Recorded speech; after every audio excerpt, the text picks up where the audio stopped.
역시 휴대용 게임기 하면 이 게임보이가 레전드이면서 진리지.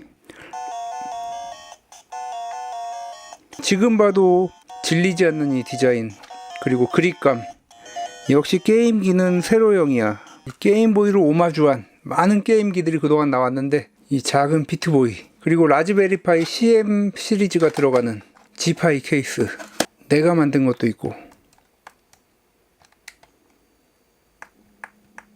그리고 디자인 끝판왕 미유미니 플러스, 그리고 가성비 최고의 게임기 R36S. 야, 정말 세로형 게임기들 아직도 남았나? 엠버닉의 저가형 게임기 RG35XX, 트림 UI 브릭, 요것도 디자인 잘 나왔고, 405V, 요건 고성능인데 너무 못생겼고, 디자인도 좋고 성능도 PS2까지 완벽하게 돌리는 그런 게임기. 포켓 DMG가 있는데 이건 너무 비싸고, 가격도 어느 정도 합리적이면서 디자인도 좋고 성능도 PS2까지 돌아갈 수 있는 그런 게임기. 그런 게 나와야 되는데 나왔네. 망미 에어 Y 프로.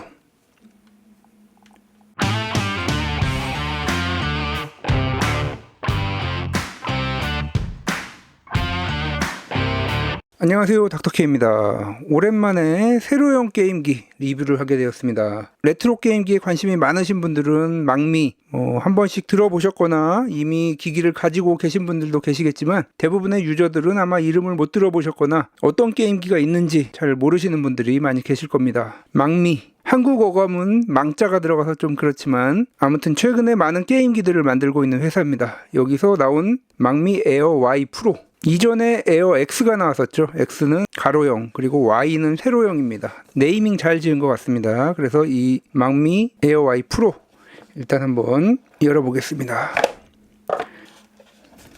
네, 상당히 패키지 포장이 잘 되어 있습니다. 네, 매뉴얼 아주 귀엽게 잘 만든 것 같습니다. 그리고 케이블, 상당히 두꺼운 C2C 케이블이 들어있습니다. 네, K식만 봐도 상당히 게임기에 신경을 많이 썼다는 걸 알 수 있죠. 자, 상당히 마감 좋습니다. 디자인도 상당히 깔끔하고 미려하죠. 여기 이렇게 레트로스러운 볼륨 조절키도 있고, 게임보이 버튼 색깔의 키들. 요 게임사 로고는 살짝 애매하죠. LED가 들어오는 것이기 때문에 불 들어온 느낌이 또 다를 수 있습니다. 그리고 이렇게 쿨링팬이 달려있기 때문에 흡기구와 배기구가 마련이 되어 있습니다. 그리고 L1, L2, R1, R2 느낌 상당히 좋습니다. 그리고 버튼 키감도 상당히 쫀쫀합니다. 요거는 푸시 버튼이고, 네, 그리고 상부 보시면 타입C 충전 포트, 그리고 3.5mm 이어폰 잭, 마이크로 SD 슬롯이 이렇게 상단에 자리 잡고 있습니다. 자, 그리고 사이즈, 화면 크기가 다른 세로형 게임기에 비해서 상당히 큰 편이지만 중년의 게이머에게는 그렇게 큰 화면 사이즈는 아니죠. 작년까지만 해도 세로형 게임기 끝판왕이었던 405V, RG477V와 비교를 해야지 맞는 건데 제가 477V가 없어서 사이즈 차이는 그렇게 크게 나진 않습니다만, 높이는 에어 Y가 조금 더 살짝 더 높죠. 거의 비슷하죠, 높이. 그리고 폭은 RG405V가 살짝 더 넓습니다. 네, 아주 살짝 더 망미 Y가 큰 것을 볼 수 있습니다. 이 제품은 4인치 디스플레이면서도 상당히 게임기가 좀 크다 이런 느낌이 들었는데, 사이즈 세로형으로서 딱 좋은 사이즈인 것 같습니다. 그래도 5인치 이상이면 좋겠지만 5인치가 되면은 게임기 외형의 비율이라든가 이런 게 조금 어울리지 않게 되겠죠. 아무튼 딱 좋은 외형이라고 보여집니다. 좀 더 레트로스러운 레트로 게임보이 색상을 선택했는데 취향에 따라 블랙 제품 선택하셔도 블랙도 깔끔하고 좋죠. 이렇게 외형 살펴봤고, 제가 리뷰할 제품은 망미 에어 Y 프로이고, 그리고 그냥 일반 모델도 있습니다. 에어 Y 프로는 또 두 종류, 램에 따라서 두 종류로 나눕니다. 일단 이렇게 표를 보시면 에어 Y 프로세서가 스냅드래곤 662, 그리고 프로 모델의 경우는 스냅드래곤 865가 들어가 있습니다. 성능 차이가 꽤 나는 AP죠. 그리고 램도 일반 모델은 3기가, 프로 모델은 4기가, 8기가 모델로 되어 있습니다. 스토리지도 일반 모델은 32기가, eMMC가 사용된 데 비해서 64GB의 UFS 2.1, 그리고 128GB의 UFS 3.1. 여기까지만 봐도 프로 모델을 사는 게 훨씬 좋겠죠. 쿨링이야 똑같고 디스플레이도 똑같습니다. 4.2인치 1280에 960 IPS. 그리고 무선에 있어서도 와이파이 6 일반 모델과 프로 모델 차이가 나죠. 네, 그리고 포트 똑같고 스피커에 또 차이가 있습니다. 이게 프로 모델은 스피커가 스테레오고 일반 모델은 모노 스피커가 들어가 있습니다. OS는 또 에어 Y가 더 높죠. 안드로이드 14, 그리고 프로는 안드로이드 13. 이것은 스냅드래곤 662가 성능은 낮지만 더 후에 나온 AP이기 때문에 아마 초기에 세팅된 그런 안드로이드로 이렇게 나온 것 같습니다. 배터리 똑같고 충전 속도 약간의 차이가 있습니다. 15W, 18W. 다른 특징들 똑같고 사이즈 똑같고 무게는 일반이 279g, 그리고 프로가 286g으로 7g 차이가 납니다. 자, 이렇게 스펙 살펴보았고, 이러한 특징을 바탕으로 살펴보면 일반 모델의 경우에는 전면에 스피커가 있고 아날로그 스틱이 1개 있습니다. 그리고 프로 모델 아날로그 스틱 2개와 스피커가 아래쪽으로 들어간 특징을 볼 수가 있습니다. 디스플레이, IPS 디스플레이, 시야각도 좋고, 베젤이 살짝 있지만 뭐 이 정도면 다른 게임기들에 비해서 상당히 얇은 베젤이라고 볼 수 있겠죠. 디스플레이와 바디의 일체감이 상당히 좋습니다. 그리고 약간 둥글둥글하게 되어 있어서 그립감도 상당히 좋은 것 같습니다. 이렇게 잡았을 때 상당히 편안한 그립감 제공합니다. 네, 설정에서 잠시 보시면 핸드헬드 세팅, 게임패드 테스트, 네, 상당히 아날로그 감도 상당히 좋습니다. 네. 아주 세밀하게 작동을 할 수가 있습니다. 버튼감도 괜찮고, 네, 조이스틱이 안 맞을 때 캘리브레이션 할 수 있고, 각각의 버튼에 홈키를 길게 눌렀을 때 어떤 기능을 하게 할 것인지 이런 것들, 그리고 옆에 펑션 키가 있죠. 네, 스타트 버튼을 길게 누르면 네, 이렇게 게임 런처로 들어가죠. 게임 런처에서 SD카드에 각각의 폴더에 롬 파일을 넣어주시면 네, 이렇게 게임들 이미지와 함께 잘 나오게 됩니다. 네, 그리고 버튼 레이아웃은 지금 AB 버튼 요 스위치 형태로 되어 있고 엑스박스 형태로도 바꿀 수가 있습니다. 자, 그리고 이 앰비언트 라이트 색깔, 네, 이렇게 끌 수도 있고, 조이스틱에서 계속 불빛이 나오는 거, 움직임에 따라서 불빛이 보이는 거, 네, 숨 쉬는 모드, 레인보우, 네, 이렇게 조이스틱의 앰비언트 라이트를 조절할 수 있고, 밝기도 뭐 이렇게 조절이 가능합니다. 배터리 타임을 위해서는 적당하게 해놓는 게 좋겠죠. 뭐 저는 이걸로 하도록 하겠습니다. 아, 그리고 색깔도 조절할 수가 있죠. 네, 이렇게 노란색, 핑크색, 뭐 색깔 조절도 가능하고, 여기도 마찬가지입니다. 네, 노란색은 살짝 다르죠. 녹색, 뭐 이렇게 파란색, 핑크색, 보라색, 뭐 여러 색깔, 자신이 원하는 색깔로 맞춰줄 수가 있습니다. 네, 이런 특징들이 있고, 디바이스 정보 보시면 에어와이 프로 스냅드래곤 865 8GB 램, 내장 128GB 1280에 960, 네, 이렇게 되어 있습니다. 자, 그리고 처음에 시작할 때 이제 기본적인 앱들을 인스톨 할 건지 물어봅니다. 거기서 예를 하면 여기 이렇게 몇 가지 에뮬레이터들을 자동으로 깔아주게 됩니다. 네, 이 정도 깔아주죠. 네, 그리고 플레이 스토어를 완벽하게 지원하기 때문에 원하는 어플리케이션들을 설치를 해줄 수가 있습니다. 다른 특징들을 한번 보시면 펜 모드, 오토, 그리고 펜 아예 끌 수도 있고, 사일런트 모드, 뭐 밸런스 모드, 익스트림 모드, 뭐 이렇게 조절할 수가 있습니다. 오토나 뭐 밸런스드가 좋겠죠. 밸런스드 모드도 살짝 소음이 있긴 합니다. 네, 그리고 여기 보시면 이렇게 사이드바가 있습니다. 요걸 눌러도 되고, 아니면 뭐 이렇게 버튼 매핑을 통해서 사이드바를 불러올 수가 있습니다. 여기서 쿨링팬 모드와 퍼포먼스 모드를 변경을 할 수가 있습니다. 이렇게 퍼포먼스 모드로 놓고 쿨링팬만 낮춰도 되고, 뭐 이런 식으로도 할 수가 있는 것입니다. 네, 그리고 게임 프레임, 펜 속도, CPU, GPU 온도까지 이렇게 살펴볼 수 있게 위젯을 아주 잘 만든 것 같습니다.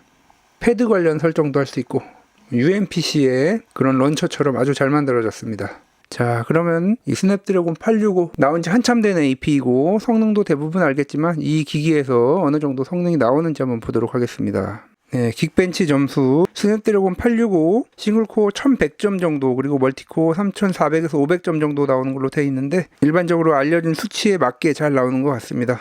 자, 그럼 그래픽 성능 및 발열 제어 능력 3D 마크 와일드라이프 익스트림 스트레스 테스트로 한번 보도록 하겠습니다. 지금 현재 펜 모드는 밸런스 모드로 되어 있습니다. 네, 점수 보시면 최고 점수 1519점, 그리고 최저점 1489점, 스테빌리티가 98%입니다. 쿨링 팬 있는 기기라서 상당히 스테빌리티 높게 나오네요. 네, 배터리 소모는 좀 크네요. 21%. 그리고 지금 현재 화면 밝기가 거의 80%로 되어 있기 때문에 배터리 소모도 좀 컸던 것 같습니다. 온도는 39도까지밖에 오르지 않습니다. 발열 제어 능력이 상당히 뛰어난 것을 알 수 있습니다. 열이 상판에만 있는 게 아니고 여기 살짝 내려오긴 합니다. 여기 가운데 요 정도. 조금 더 쾌적하게 하고 싶으신 분들은 익스트림 모드로 하면 될 텐데 배터리 소모도 커지고 그리고 소음이 생각보다 상당히 크죠. 퍼포먼스 모드 61, 사일런트 모드 35, 밸런스 모드가 52, 이 정도 나옵니다. 오토 모드에서는 40 정도, 밸런스 모드로 놓고 테스트를 계속 하도록 하겠습니다. 자, 그리고 디스플레이 퀄리티. 네, 뭐 유튜브 보기에는 쉽지 않은 디스플레이이긴 한데, 네, 디스플레이 퀄리티는 상당히 좋죠. 게임기 중에 거의 최고 수준이라고 보시면 되겠습니다.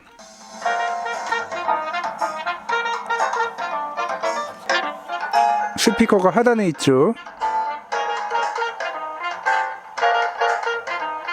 네, 최대 90 이상으로 음량도 상당히 크고 음질은 아주 썩 좋은 편은 아니지만 그래도 레트로 게이밍 하기에 이 정도면 충분하죠. 디스플레이 퀄리티는 정말 나무랄 바가 없습니다. 그러면 이제 제일 중요한 게이밍, 레트로 게이밍 위주로 한번 보도록 하겠습니다. 각각의 에뮬레이터들 테스트하기 전에 한번 조작감 한번 보도록 하겠습니다. 기술이 어느 정도 잘 나가는지. 안드로이드이기 때문에 뭐 이렇게 게임들이 많아도 찾는 게 어렵지가 않습니다.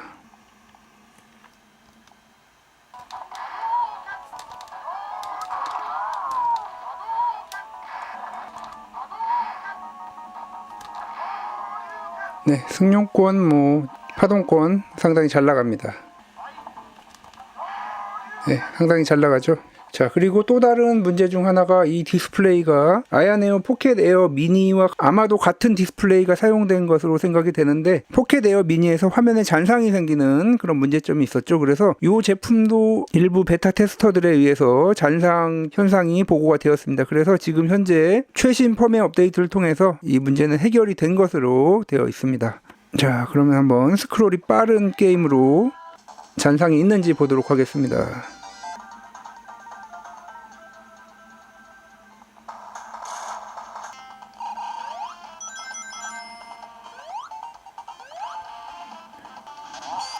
네, 전혀 잔상 현상은 없는 것 같습니다. 네, 이렇게 조작감과 잔상 현상 문제에 대해서 알아봤고 이제 각각 에뮬레이터를 통해서 게임 어느 정도 돌아가는지 한번 보도록 하겠습니다. 게이밍의 경우 일반 모델에서는 PSP까지는 100% 구동을 할 수 있습니다만 그 상위 기종인 PS2라든가 게임큐브, 위 이런 게임들은 일부 게임은 잘 돌아가겠지만 성능이 많이 필요한 게임의 경우에는 원활하게 돌리기가 어렵습니다. 그래서 PSP 상위 기종 게임까지 하기를 원하시는 분들은 프로 모델을 선택하는 게 좋을 것 같습니다. PSP 4배까지도 60프레임으로 완벽하게 구동을 시킬 수가 있습니다. 일부 게임에서는 그 이상도 올릴 수 있지만 기기 해상도를 생각했을 때는 4배도 사실 의미는 없죠. 네, 4배 해상도로 완벽하게 돌아가죠. 하지만 화면이 많이 잘려서 PSP를 하기에는 좋은 기기는 아닙니다. 4배로 놓았기 때문에 그래픽 정말 좋죠. 이런 데모 화면에서도 60프레임 이하로 전혀 안 떨어지죠.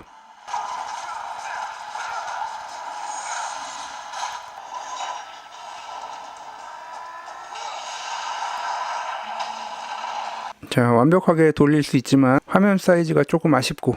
자, 그 다음에 게임큐브 젤다의 전설 거의 30프레임이죠. 색상이라든가 화질도 상당히 좋죠. 게임큐브, PS2 이런 4대3 레트로 게임 완벽하게 즐길 수 있습니다. PS2 철권 태그 토너먼트, 오픈GL 2배 해상도. 거의 PS2 대부분의 게임들 다 완벽하게, 사양이 많이 필요하지 않은 게임들은 뭐 3배 그래픽으로도 즐길 수가 있겠죠.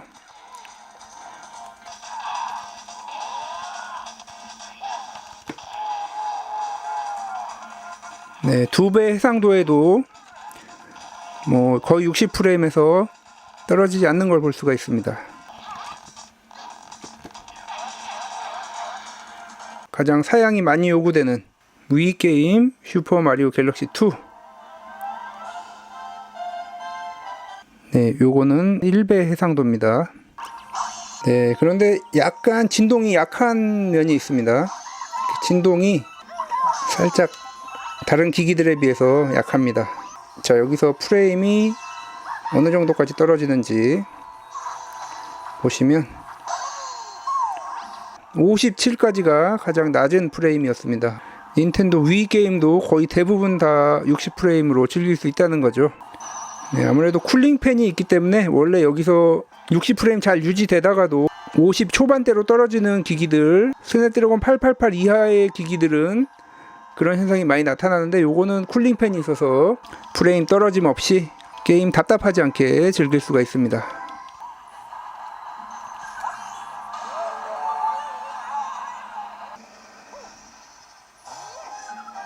네, 여기서도 프레임 많이 안 떨어지죠. 거의 안 떨어지네요, 프레임이.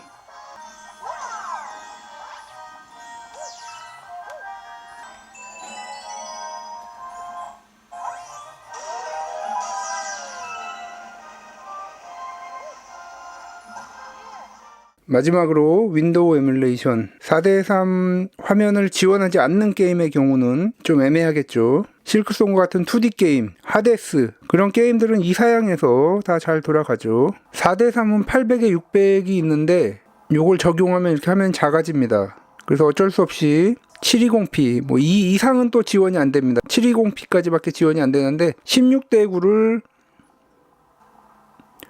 강제로 풀스크린 시킨 그런 화면이라서 조금 위아래가 늘어난 느낌이죠.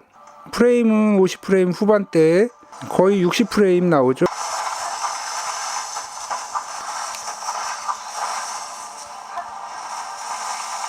네, 56프레임 뭐 이 정도 나옵니다. 툼레이더 같은 경우는 기본적으로 4:3이 지원되는 게임인데 800에 600으로 놓으면 이렇게 오히려 더 작아지게 됩니다. 그렇기 때문에 720p로 놓으면 글씨 보시면 위아래로 늘어난 느낌이 아니죠. 이런 식으로 기본적으로 4:3이 지원되는 게임은 이렇게 720p로 놓고 강제 풀스크린을 시켜주면 이렇게 꽉 찬 화면으로 즐길 수가 있습니다. 고전 윈도우 게임들, 그런 게임들 게임허브에 등록해서 하시면 좋을 것 같습니다. 이 툼레이더도 지금 60프레임 나오죠.